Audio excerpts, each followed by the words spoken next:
This podcast is sponsored by Aleppo Restaurant on Wonderland Road North and A. Miller George Funeral Home, where each life is celebrated, and their sister company, Cremation London and Middlesex, both family-owned and operated.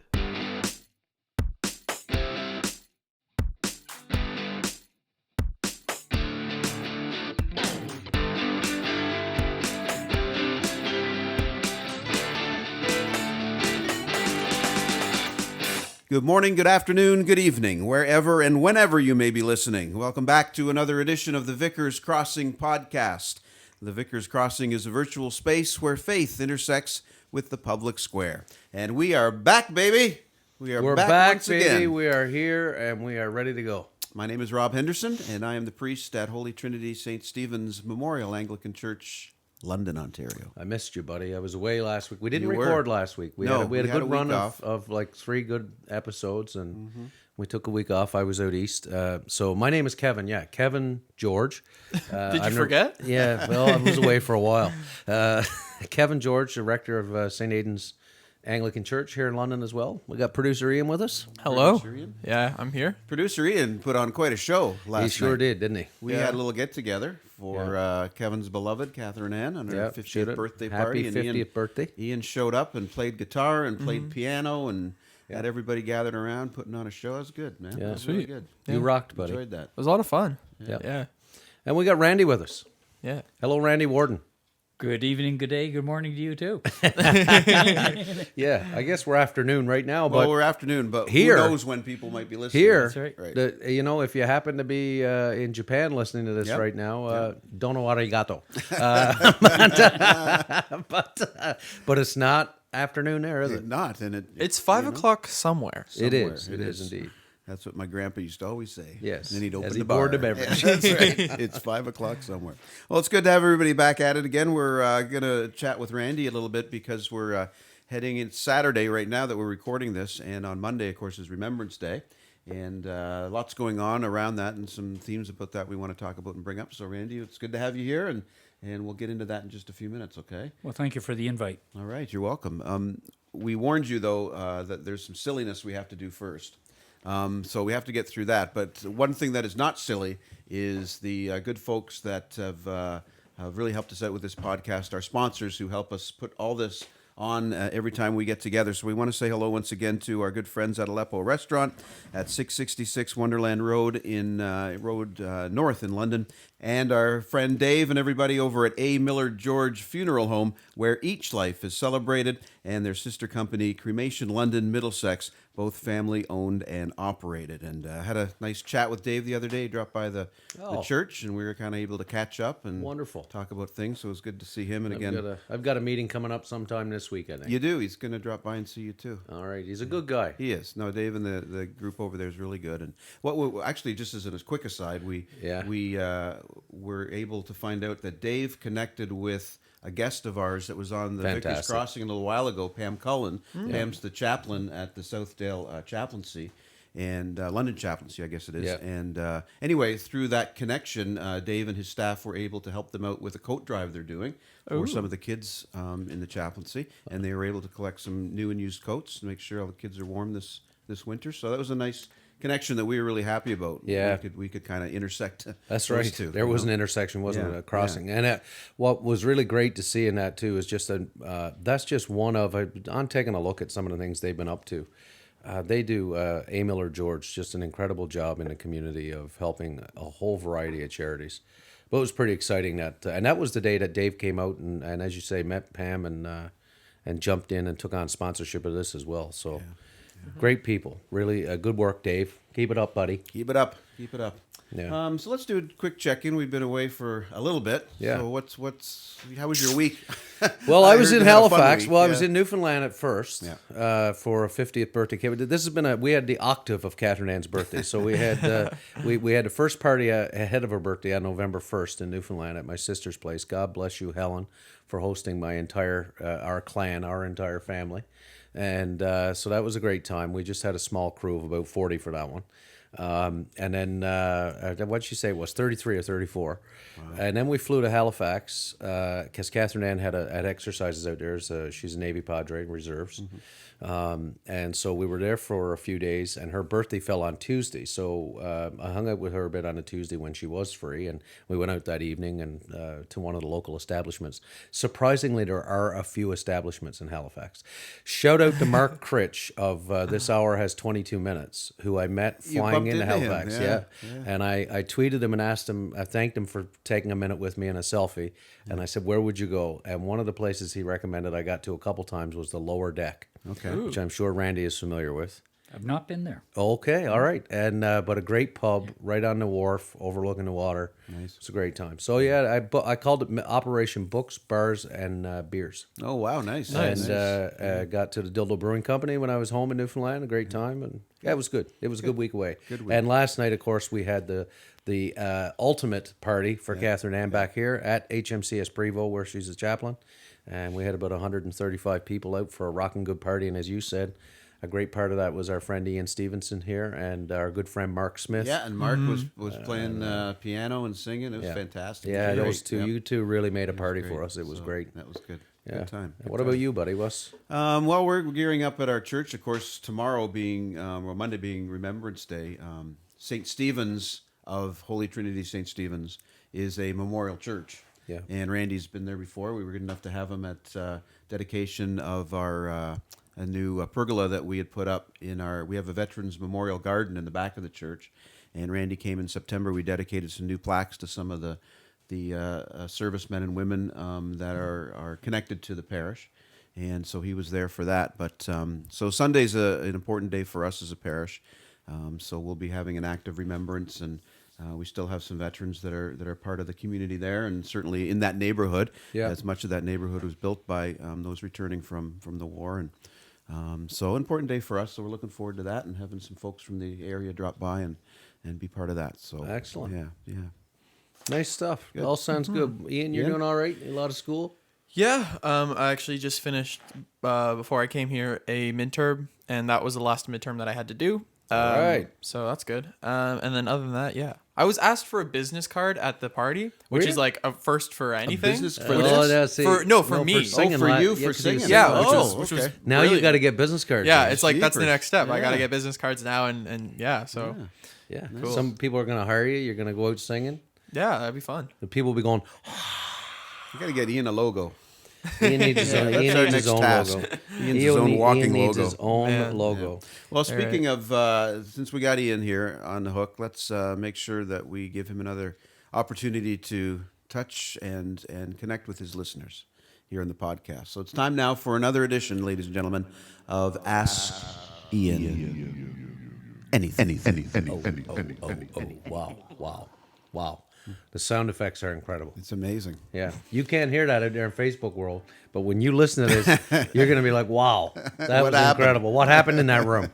What happened in that So room? where's our question from today, Cap? Oh, our question today comes from one of our listeners in the local area. She is a resident of London. She is quite excited because she just celebrated her 50th birthday. Brilliant. And so having There's a theme here this week, isn't it? I'm catching a theme. having heard your beautiful dulcet tones last evening, Yep. she supplied Catherine Ann George, known as Padre at HMCS Prevost. I'm assuming that's a title, not just like Spanish for friend, right? Padre? Yeah. It's French Spanish for father, but Oh. is what they would say in the day. But nowadays, padres are men and women, so Okay, gotcha. technically they call them chaplains now. But Okay. the rank and file and people tend to still say padres. So. Okay, cool. So she says, Ian, Yep. what made you first aware of women? No, that's not what it says. It says Well, it is asking anything. No, that would not be Catherine Ann doing that. And right now I can hear her saying, Kevin. So no, Catherine Ann seriously writes, Yep. what first made you aware that you had a gift for music, and what did you do to develop it? Wow. Okay. I'll give a brief answer because we could probably spend a whole podcast on that. But Well, there's an idea. so Not today. yeah. So quick story. Like I played piano since I was like in first grade or whatever. And one of the memories that I actually have when I was working on like a final recital piece or whatever, my mom asked me to play it in a different key, and it took me like 10 seconds to just be like, oh, here you go. And I played it in a different key, which was like kind of crazy. Another memory that sticks out was like I got a really high mark on my theory end of the year sort of like exam thing that I had to do for piano lessons when I was like 13. I think a lot of it comes from my grandmother. She could play the piano and read the newspaper at the same time. If I could interrupt you for 1 second, quick story about his grandmother. Used to play down at Michael. I was going to say St. Michael, but Michael's on the Thames. Yeah. And so if you've ever in there, Randy, up on where the piano was, I know where it Julie. is. Yep. Right? Remember Julie playing the piano? That's his grandmother. Yeah, I And if you went up there and watched her, she'd be playing music and reading Time magazine at the same time. No Yeah. way. Really? Yeah, No yeah. way. You could go up there and she'd have a Time article open on the music stand, playing beautiful music and reading an article from Time Fantastic. magazine. It's incredible. And to continue, I don't know. It was just something that I knew kind of at a younger age that it was just kind of, it was something I was passionate about, right? Yeah. Like I developed my piano skills as much as I could. Excuse me. I could pick up an instrument pretty quickly. When we were starting out instruments in my public school in grade 6, I was one of the best in, not to brag, I was like, Too late for that. I picked up my instrument pretty quickly. And yeah, it was just a bunch of like little things, and it's also something that I could never get bored of. Like music is one of those things that it keeps me like up at night sometimes because I'm like, this is such like a cool thing. And there's so many things that you can do with music. And I don't think I've even started scratching the surface on what you can do. And it's so much of part of me that I don't know what I would be without it. Right. So Fantastic. yeah. Well, that's cool, man. Yeah. That's always that's a good indication, right? If you just do it and it's not work or time consuming, you're just loving it and you don't get tired of it. Yeah. So I remember like my dad was a piano player and got all the way up to his grade 10. And as a kid, I'd watch him and he was amazing. He could play anything, but he was forced to play as a kid. Oh, like his mother okay. made him sit there and practice while the other kids were out playing street hockey. I'm assuming And there he- was definitely you know, times where I yeah. was the same, Well, like, sure, same way, sure. right? But he would tell you later. He says, I'm glad I learned it, but it Yeah. was never something that was in my soul, right? Right, So there's a okay. difference there, but Yeah, yeah, but yeah. nonetheless, good. Well, good for you. That's great. Yeah. It's time now for our final segment of silliness. Speaking of music, Ian's been kicking our rear ends on this one. Yeah, he has This too. is the music morsel, Randy. So what's going to happen is Kevin's going to play a little bit of a song from kind of our generation, and Ian's got 12 to try to seconds, figure out what it is, and then Ian's going to play a little bit of a song from his era, which is now, of which we just kind of Sadly. exist in, but don't pay much attention. I mean, I to. heard some beautiful stuff last night. Presumably, that's from now. Well, we kept saying, "Is that Ed Sheeran?" Yeah. Because we only know one guy. So we'll see what we can do here. Okay. So do you want to do ours yeah, first? Okay. yeah. Why don't we do it in reverse? No, yeah, I've got ours ready to go. So and Okay. I'm plugged into the thing. So we ready for your 12 seconds? Always ready. Okay, here you go.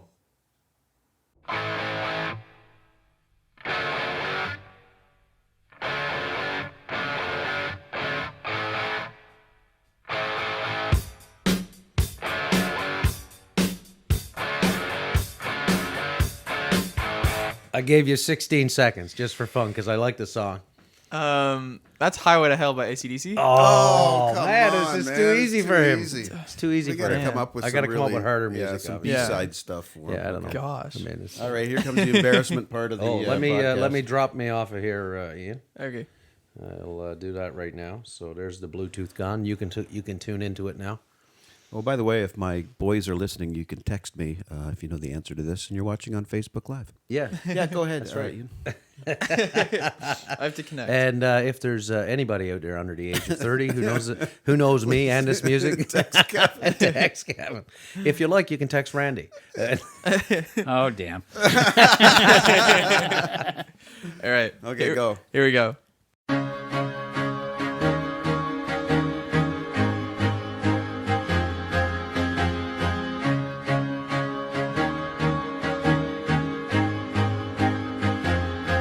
something the world. See if I could And save the isn't world. this the guy who was married to Gwyneth Paltrow? Oh no, that's No, that's Brad Pitt. no, He no, doesn't no, sing. no, not He Brad was married Pitt. to Gwyneth Paltrow. No. What the heck is his name? Martin?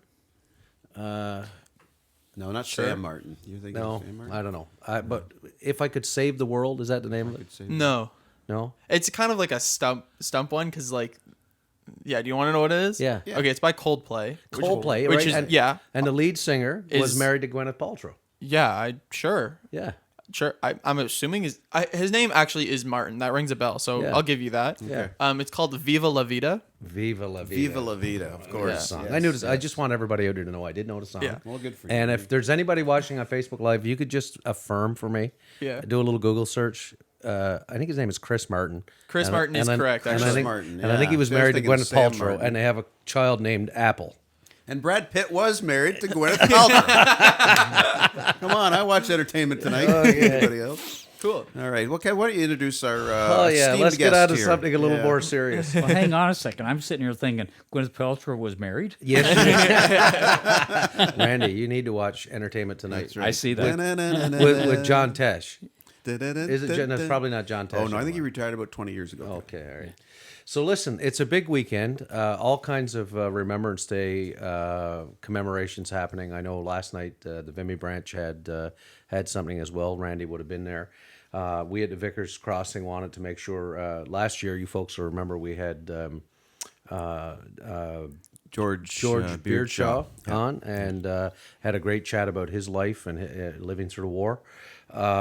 This year we thought, let's get somebody in who's been involved with the Legion and planning and preparation for the work around Remembrance Day because of the importance of remembering. And the further we get away from these wars and at least the big ones, the easier it is for people to forget.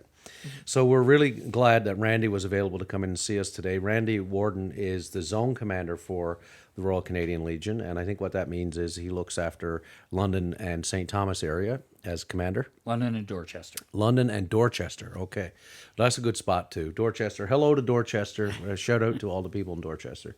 He's also, in his, I'll say, civilian life, the executive director of St. John Ambulance.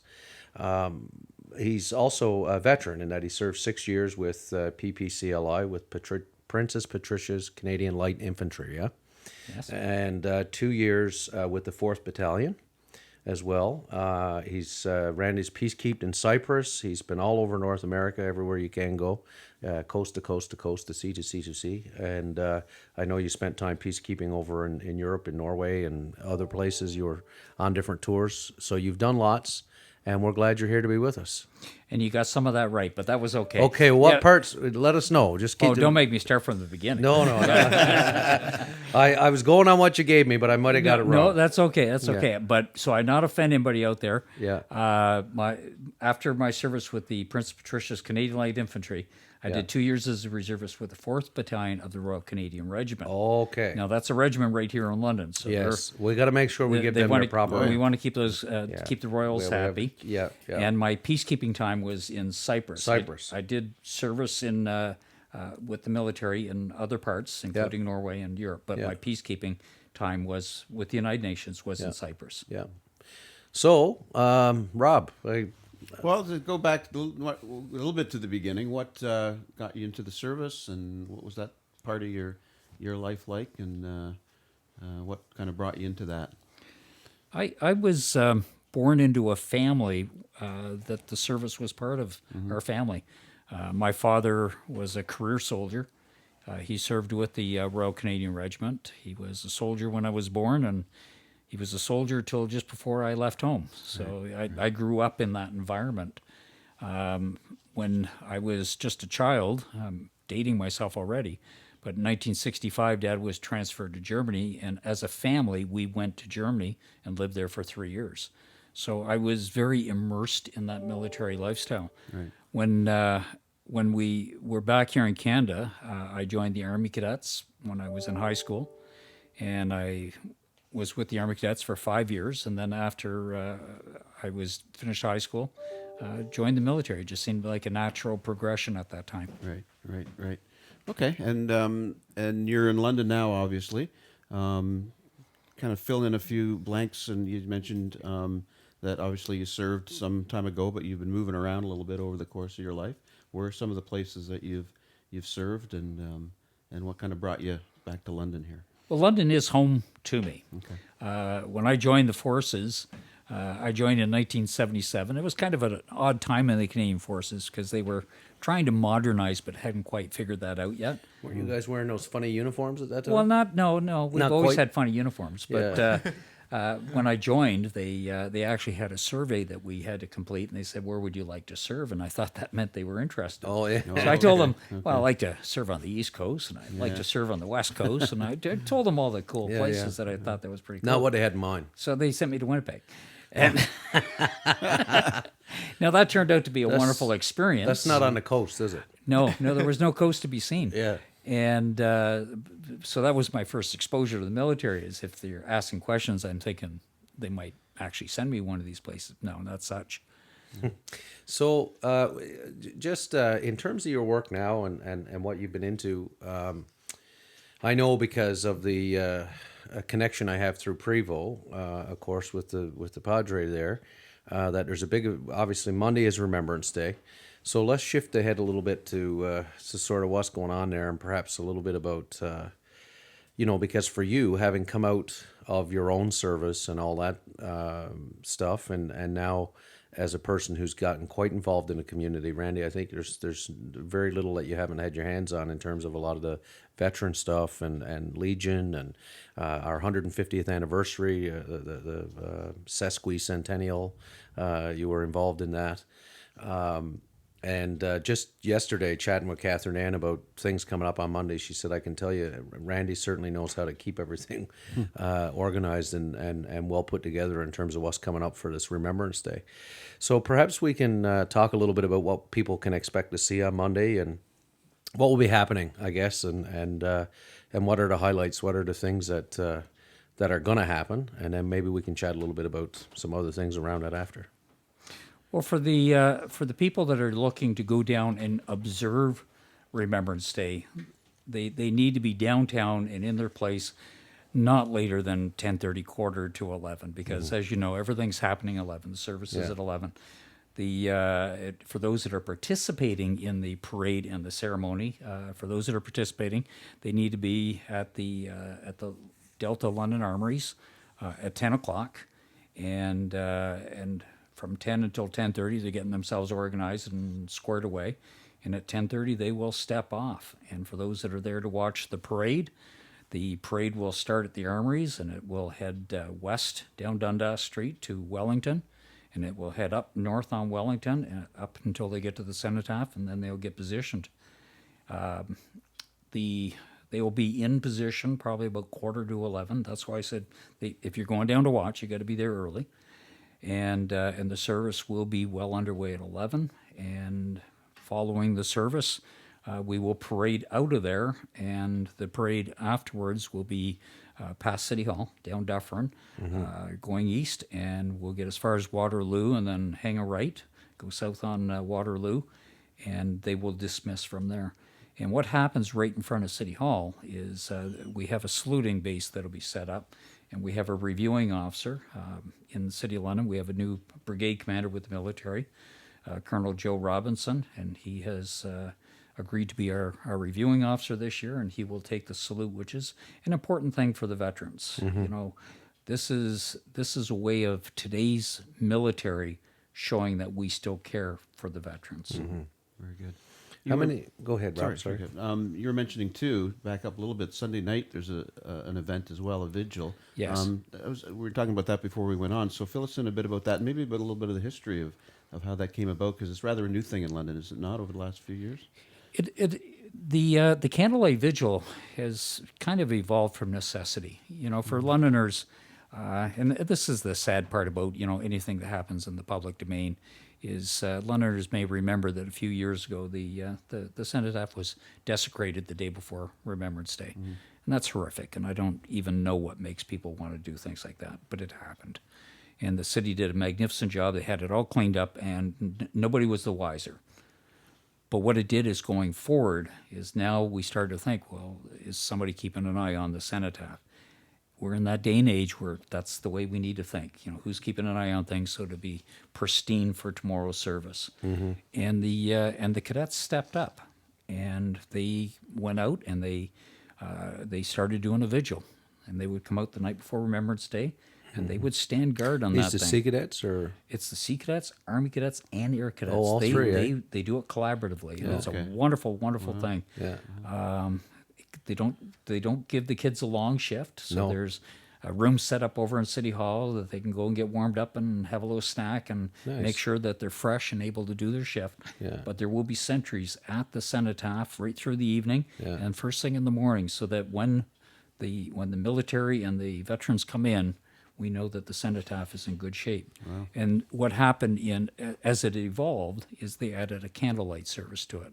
Nice. And what will happen tomorrow night, we will have the cadets form up in front of the cenotaph, and we will have a service. You probably know Bill White, Yeah.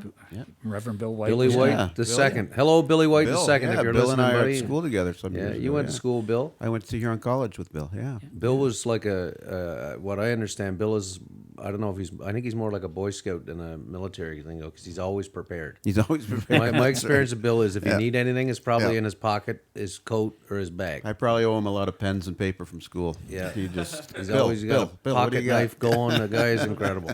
Well, I know him as a very giving and caring guy. Yeah. Yeah. And when I asked him, it was kind of funny because he immediately said yes. Oh, yeah. Then he said, "Well, let me just check my day timer." Yeah. And as he's checking his day timer, I was waiting to see if Check there's his another daytimer. commitment. Bill's retired. Come on. Oh, you're gonna love what he was checking for. Yeah. He's a brand new grandparent right about now. Okay, well, that's okay. good. Oh, And I okay, thought, well, that's okay. kind of a cool reason to That is be a good busy. reason. Yeah. Congratulations to Bill Yeah, on good that. for you. That's Yeah. great. I'm not sure if that grandchild's come just yet, but, Oh, but going to be close. but that's what he was checking. He his also day has a timer brand for. new dog, a beautiful I know. little black lab pup. Oh yeah. That's new on me. Yeah. It's all over Facebook. He was busy talking with the little one. Okay, well, good. So he's leading the service. He will Sunday be doing, evening. He will right? do the Sunday evening service. What time does that start? About It will be at 7:00. 7 o'clock service. Okay. It's lovely. Very good. Tell me, like, when it comes to Monday now, I mean, I know every year more and more, in terms of our World War II veterans, there are less and less of them. Like, do we have an idea how many vets we have in the London area now? It would be hard to guess. Yeah. And through the work I've been doing with the Legion, I've come to know many of these people by name, Right. and in person. Yeah. And it's disheartening whenever we lose one. Yeah. And when you ask a question, you sit there and you have to do a roll in your head. How do you inventory friends? I Right. don't know, but it's something we need to get a handle on. Yeah. So, I mean, you've come to know these people, as you've said, and I mean, I'm sure, we've all experienced it. Even last year, talking to George, right? Like, George is at a point in his life now where he doesn't mind being frank, Right. as we learned and telling stories. But not everybody has that willingness to talk about some of what they experienced in the war. But your sense, I guess, Randy, being involved with the Legion the way you are, and some of our older veterans and what they've come through, your sense of what this means to them that we do this. I think it's important. In my lifetime, through the work I've been doing, I've been watching an evolution. During my life, we've seen the last of our World War I veterans. I've seen those that had served like myself that had a hard time just calling ourselves veterans. Even though we had served, even though we had been in theaters and we've gone Right. overseas and everything, Yeah. we didn't see ourselves as veterans. We saw the guy from World War I that was with a blanket over him in a wheelchair over in the corner on Remembrance Day Right. as our true veteran. So I've been watching this evolution. Well, what's happened is all of a sudden now our senior veterans are World War II veterans. Yeah. And many, you got to remember what many of these guys went through. Yeah. The cliche is it's hell. Well, it was hell. Yeah. And it's been hard. It's been a lifetime for these guys to come out of their shell, and some of them have been able to do it. Just with time, maybe heals a little bit of the wounds. But there's been some magnificent projects that I've witnessed. Right. One of the projects is the Memory Project, where it's encouraging veterans to come out and just talk about what it is. And why are veterans now starting to talk? It's that realization that when they're gone, there's no one left to tell the story. Stories go with them. And so they're starting to recognize that they have a role to play to make sure the horrors of our Great War or World War II, that these things not be repeated. Right. Right. I remember as a kid in public school, so we're talking mid-'70s, every Remembrance Day, of course, we'd be taken down to the gym, and it would be packed, and we'd sit our little bums down on the cold floor in our lines, in our classes. And, Great way to get hemorrhoids, Rob. That's right, I I'm know. just saying. Well, we'll go, that's another podcast. But I remember that specifically because it was incredibly moving, even though at a young age we really didn't understand.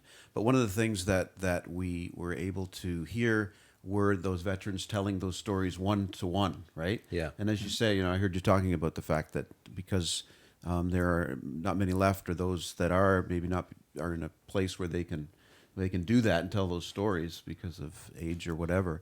That's something that's going to be missed. So how do we somehow fill that void? I would hate to see, especially kids in our schools and our young people coming up, not being able to be able to hear those stories one-on-one. But there's got to be a way somehow. Is that any of the work you do with the Legion or? In part. And again, there are some wonderful initiatives. I'm very fond of the Memory Project because I've been doing work with that initiative, Right. and I think they've just done an extraordinary job. There are many. The Legion has a military service recognition book. They just put out their 6th edition, and they're already working on the next one. Yeah. And not only is this book done a wonderful job of trying to remember the stories of our veterans, but it's also been a fundraiser. It's a free book that you can get through the Legion.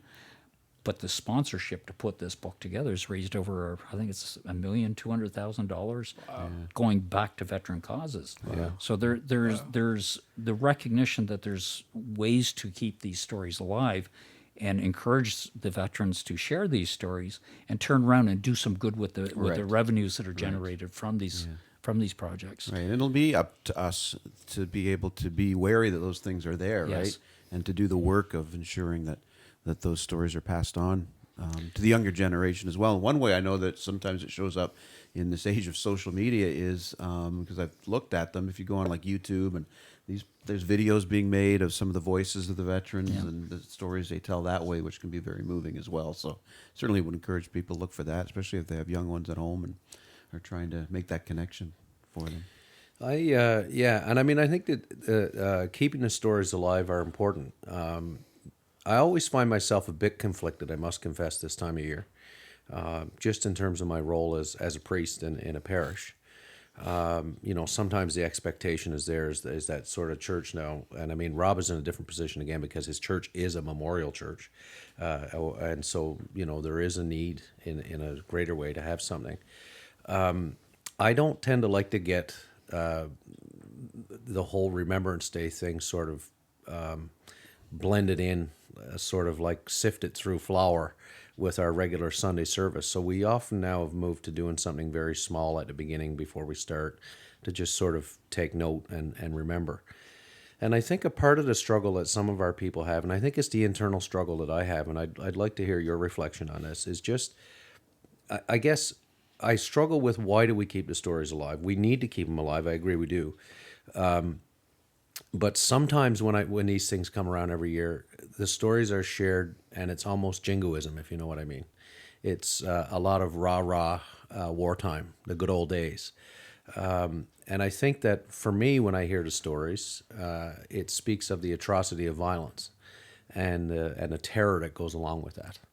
And so from a faith perspective, for me, I just, Jesus in the way of nonviolence, I find it very difficult to sort of immerse myself into it in such a way that it becomes I don't know. I just feel like sometimes for some it's jingoism, for others it's not that at all, right? And I've been at the cenotaph all my life, so I don't mean to say I don't take my moment to remember, because I do. I just find a little bit of a tug and a pull with it, I guess is what I'm trying to say. And I know in Newfoundland, like you're talking about keeping things alive. and I think it's still this way, I don't know, but it was always a day off. And I don't mean a day off to just go kick your feet up. Everybody went to the cenotaph. It was a thing we did. And I was in Sea Cadets in those days, and you know, we marched. We used to do the cenotaphs on November 11th and the wharfs on Battle of the Atlantic, and we froze both ends, May and November. But no, I mean, it was, you know, I just watched a bunch of Facebook posts the other day from all the parents who were up to my brother Daryl is at the school there as a vice principal, and everybody was up there on Friday for the Remembrance Day stuff because they'll be home on Monday, and they'll go to cenotaphs on Monday and all that stuff. So anyway, I said a lot there, but I guess what I'm getting at is, or my question is around that. Bless you, Ian. Bless you. My question is around that sort of tug and pull around. How do we remember this, and how do we keep these stories alive without glorifying war? I guess, for want of a better term. You covered an awful lot of ground there, Kevin. Yeah. And I got to be honest with you. First of all, there is no part of Remembrance Day that is there to glorify war. You know, when you are interviewing, you talk to old veterans, and they try to remember the positive sides. You got to remember these guys were there for 4 or 5 years. I talked to a guy that was there 2 years after the war ended because he was part of the cleanup crew. Cleanup, yeah.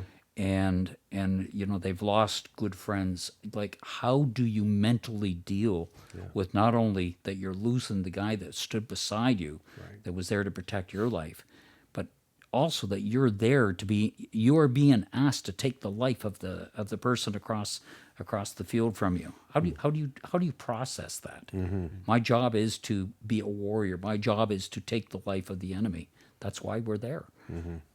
You can't process this kind of stuff. Mm-hmm. And they process it by trying to raise the morale. You know, we only now are just starting to understand post-traumatic stress. We didn't understand it back then. Yeah. We try to keep people motivated because people lost it. Yeah. Mm-hmm. And we used to call it being shell-shocked, you know, or...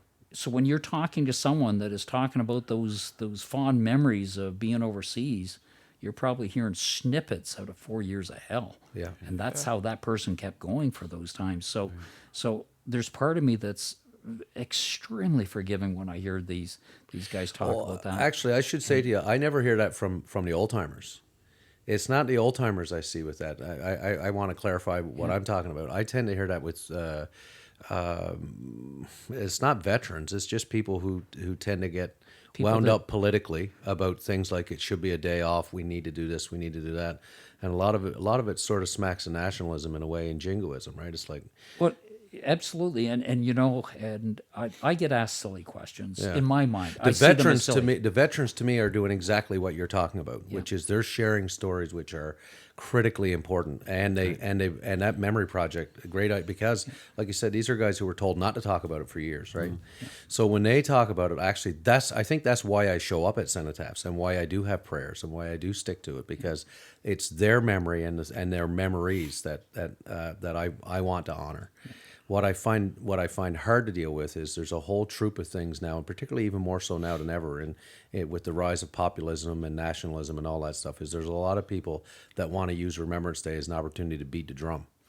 And I don't think that's what it's for. I think it's really to pull people together to remember what happened, and for God's sake, pray that we don't get there again. To sort of build off that, sorry to interrupt. I've seen on Twitter a lot. As you know, I'm a youth. I'm on Twitter. Yeah, okay. Yes, so am I, and I'm an old fart. I'm on Twitter. I'm an old fart.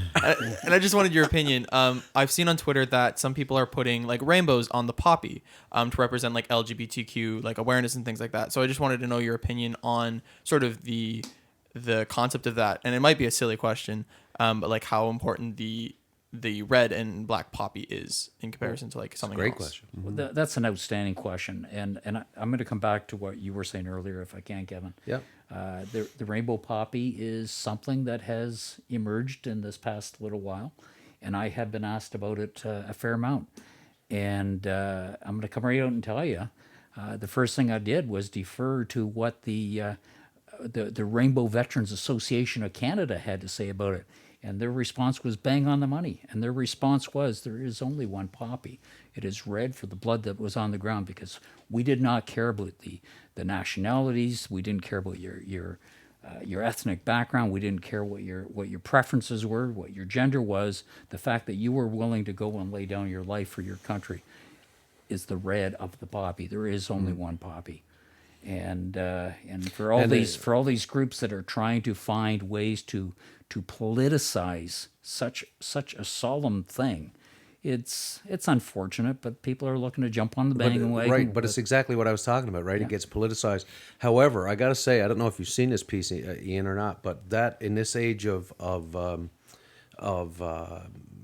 the internet being used as a tool to divide us, there's a piece that was in the news this week that said that thing has been contrived, that there really is no such thing as a rainbow poppy. But a la the things that happen on Twitter and Facebook nowadays, where foreign interest or extreme interest in our own country use things to divide us, that thing is not even real. Oh. I've never seen one, and apparently nobody ever has. But you throw it out on the internet that it exists, and you it's get a real thing. and you get and it's a real thing, and becomes you got veterans upset, you got veterans organizations upset, you've got even like you say, even rainbow veterans, right? Like it's going to be what? No, there is a poppy. That's what we do. Yeah. So we have to be, for me, we have to be mindful that some of this stuff is used to actually divide us. And I guess that's to my point is that I'm deeply concerned about the nature of conservatism, particularly in the world today, let alone here in Canada. And the fact that the more it marches on, the more it becomes, it's becoming more and more nationalistic, more and more populist. And they co-opt things like the I'll use the word sacred, but the sacredness of an event like Remembrance Day as an opportunity to sort of become a little too jingoistic. I guess that's all my point was. I think it goes back to the core question, because I get asked often, is why do we have Remembrance Day? Yeah. Like, why do we do this? Right. We do this because we live in a society where we forget, and we forget quickly. Yes. Oh, you're not kidding. And we need to remember not only that we have lost Canadians and Newfoundlanders in battle. They are the same now, Ian, but there was a day. We were two nations at one point. That's right. And I remember. But statistically, we have lost 118,000 Canadians and Newfoundlanders since Confederation. Yeah. That's a third of the city of London. Yeah. Like, people just can't fathom how can we lose so many? We were talking earlier about the Newfoundlanders lost on July the 1st at Beaumont Hamel. Yeah. Like, how do you even process that? What we went through with Afghanistan was horrific. Yes. The souls we lost, but we lost 3 times that in one day. In one day. And that's the thing is, I think we don't have the appetite for it anymore, right? Which is a good sign to me. Like, it's a good sign that we to us now, 300 deaths now is a large number. Yeah. Where in the day there was more of an appetite for that. So I mean, I'm hopeful that that's the direction that we're moving in, right? But it's and there are all those things that, as you mentioned, can divide when we get away from understanding, kind of, as a group, that we need to be of like mind regarding Remembrance Day, in that this is a day to remind ourselves that we will not do that again. Exactly. That we are now on the side of finding more ways to create peace. And to go down that road, and that like-mindedness, I think, needs to be at the forefront. And because there are 100 things that can come up in this day to separate us, and that's the nature of who we are as human beings, right? It's something we do, things that we do to divide each other. But on this day, can we just come as like-minded individuals, put all that stuff aside, and say the most important thing we're doing today is saying never again. Absolutely. Never again. And let those 2 words be the thing we remember. Yeah. There was a big shift a couple years ago, or a few years ago now. Again, my math is never good, and Rob can testify to my math issues. But Randy, you mentioned that there was a time when and you know, we don't have to think back very far, but not only I mean, you were talking about, you know, sort of being ashamed or a little sheepish about saying you're a veteran.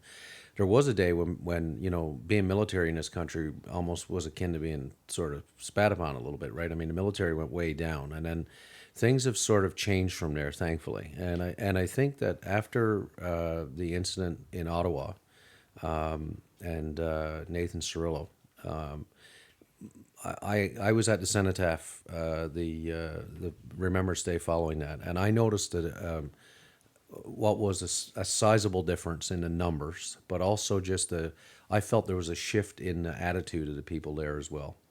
I don't know if you've sensed that or if you have any reflection on. I think these parades in the last few years have been larger than they've been in years gone past, and I think that, you know, we're hopefully recapturing a sense of respect for what the event is and why we do it. First of all, being spat on is not an urban myth.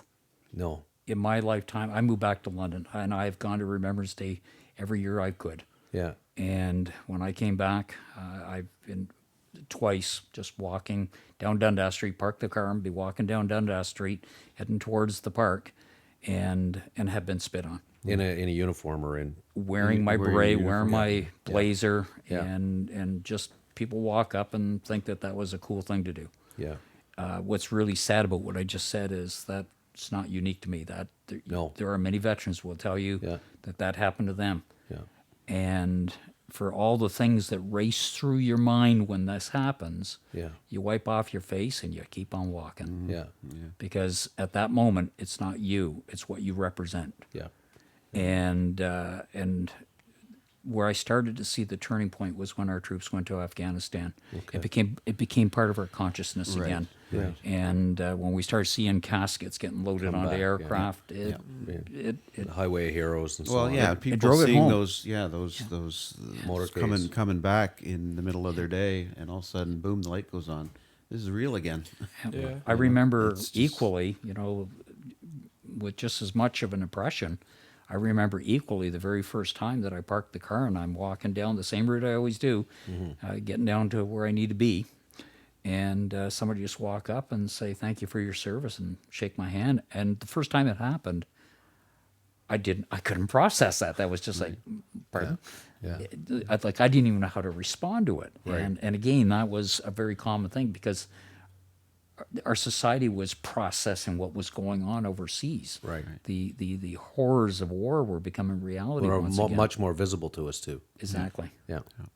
Yeah. So I just, I mean, I was heartened to see just the numbers that come out now. I mean, I think that, like I said, I think we went from, well, and sometimes it's the pendulum, right? But Yeah. it felt like it swung an awful long way to negativity there for a time. And I think that I'm pleased to see it move back in a better direction. Yeah, yeah, and we're glad that you're here to be able to continue that work, to keep, you know, those things available for people to take part in, like Monday and what's going on Sunday night and such. So it's just so important. Yeah.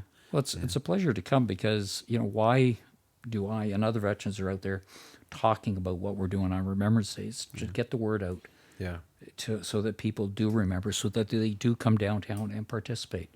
And, you know, and downtown's not the only thing that's going on. No, I would say not. Yeah, we started our Poppy campaign. The Legion started its Poppy campaign the last Friday of October. Yeah. So for a 2-week period, there's been things going on. Yeah. And I'm still in my attire from today. I just come from a remembrance service over in Byron. Yeah. Last week I was in Lambeth. There are things going on all over the place. And it's done for a couple of reasons. Not everybody can get downtown, Right. so it tries to get it out into the community. Gotcha. And a lot of communities have been doing these same services for a long time. Byron's been doing this before they were part of the City of London. Yeah. Lambeth was doing this before they were part of the City of London, so they keep doing it to keep their community alive. Yeah. We have a lot of listeners, of course, outside of London of our podcast that Yes. might be tuned in right now. Is there a way for them to find out about what might be happening in their communities, wherever they are, over the course of the next couple of days? I think probably the easiest way is if they go to the Government of Canada website. If they go to Veteran Affairs, there is a website that does try to summarize some of the key things, and they do get most of the significant events that are across Canada on their website. For some of the smaller communities, they're almost have to turn to the community itself Yeah. to find out what's going on. I was just thinking as you were talking about that, about rural Newfoundland back in the day, man. We like July 1st was a big deal, eh? Oh, ding, incoming message. There we go. So, here we go. That's Ian. That's Ian. Thanks, Ian. Ian's just giving us a heads wants up. another Facebook coffee. world, He's got his he coffee wants order. another coffee or something. I don't know. He must have a hot date. It's like, I got to get out of here. No, Ian's keeping us in line. July 1st was such a big day. It was Memorial Day before Newfoundland became a part of Canada, or as I'm fond of saying, before Canada joined Newfoundland in 1949. Our Remembrance Day, our real day, was July 1st, and it was called Memorial Day, and it was the commemoration of what I'm wearing, 1916, World War One, Beaumont Hamel, and it was like 800 Newfoundlanders went over the top, and only 60 odd of them answered a call the next morning. And in Newfoundland, that represented a very sizable part of the population. Like there wasn't anybody, there were very few families in Newfoundland that weren't touched by that in some way. And this was after, by the way, they went to Gallipoli with the Australians and suffered a similar fate. And so after Canada joined Newfoundland, we would get up, and July 1st, it was go to the cenotaph up in New Harbour. For us is where the thing existed, and now they just installed a new one in my little community of Whiteway just this year. This will be their first Remembrance Day with a new war memorial. But on July 1st, we would go to the cenotaph in the morning and our Canada Day parades in the afternoon. And so one of the unique parts about that part of the country is just that sort of interesting feeling when you're in Newfoundland on Canada Day. It doesn't start with all of what it sort of does here, because there's that idea that, okay, well, until noon, we're keeping this solemn because it's our Memorial Day. Right. And then come afternoon, then we get into all the Canada Day festivities. But it's a neat little unique piece of Newfoundland, and it makes it a unique part of this country, I guess. So You're well aware. In a prior life, I was the volunteer organizer with the Canada Day celebrations downtown. Yeah. And we did it up to the Sesquicentennial. We have a significant Newfoundland population in town. You probably are aware of that. Yeah. And we always made sure we paid homage to our Newfoundlanders every Canada Day. Yeah. We made sure that we recognized the importance of this particular day, not just because it was Canada Day, No. but because of Beaumont Hamel. Yeah, Beaumont Hamel, quite a spot. Well, anyway, look, we're really grateful for you, Randy, and for, we should say, all the veterans out there and everybody who's served in our forces, and be mindful of those who are serving in our forces right now. We have many Canadians overseas in various places where their life at times is in danger. Yeah. And as people who care, we keep them in our prayers. And for me, I pray for a day when we don't have to talk about this anymore, because we embrace the way of nonviolence Jesus taught us, and we don't have to go there. That's my hope. Right. And I was moved too, just Randy, you mentioning, you weren't prepared when someone came up and said, thank you for your service. But I'm sure it was a good feeling, and it's good to be recognized like that. So perhaps one thing we can put out there to folks is, if you know a veteran, if you see one on Monday or Sunday nights, please say something to them, right? Yeah. Absolutely. Yeah, recognize them and do that and show that appreciation. That's important. Yeah. Important. So thank you for coming. And for it's being my part pleasure. of this today. Yeah, we wish you thank- well over the next couple of days. And thank you for the opportunity to talk about Hey, Remembrance Day. Yeah, and you're welcome on the Vickers Crossing anytime. Thank you. Yeah. All right. So let's wrap up. Just got a couple of minutes left. Again, thank you to our sponsors who make this all possible for us. Our friends at Aleppo Restaurant at 666 Wonderland Road North in London, and A. Millard George Funeral Home, where each life is celebrated, and their sister company, Cremation London and Middlesex, both family owned and operated. Where can people find us, Kevin? Not that they Well, they can find me found and us you already. probably at a couple of bars in town. Well, but not us specifically. I don't know if they want us to. You they mean the really podcast? want to see us in the flesh. Yeah, That's well, you not- can listen yeah. to us on Facebook Live, or you can take a look at iTunes, or you can go to Buzzsprout, or you can check us out on Spotify, SoundCloud. all the places where you like to listen to your podcast, we can be found. And don't forget to subscribe too. That's always important. Subscribing if you see us on on there, click that button and YouTube, get on there and Yep, subscribe to us. Subscribe to us. And Go to be part of the iTunes. action. Yep, and you'll get those regular updates as soon as producer Ian uploads it. It'll come into your handy dandy smartphone and say, "Hey, producer Ian's got a fancy new episode of the Vickers Crossing ready for you. You should listen now and share with your friends, folks." A lot of people are looking for podcast material to listen to now in cars and so on. Tell people to listen to us. We always, not for the sake of me and Rob, probably for Ian, For more so Ian. but we do have, we have had, including our guest today, we've had great guests on this show who always have a lot to share and a lot to give. So share it with your friends so they can listen to it too. Okay, and until we get together again next time, my name is Rob Henderson from Holy Trinity St. Stephen's. And I'm Kevin George from St. Aidan's Church. And that's... And I'm Ian from the world. Ian's waiting for a logo. We'll get back to him. And Randy, once again, our thanks for being you. here. And remember, Kevin, to always look both ways. Before you cross the street. Thank you for listening.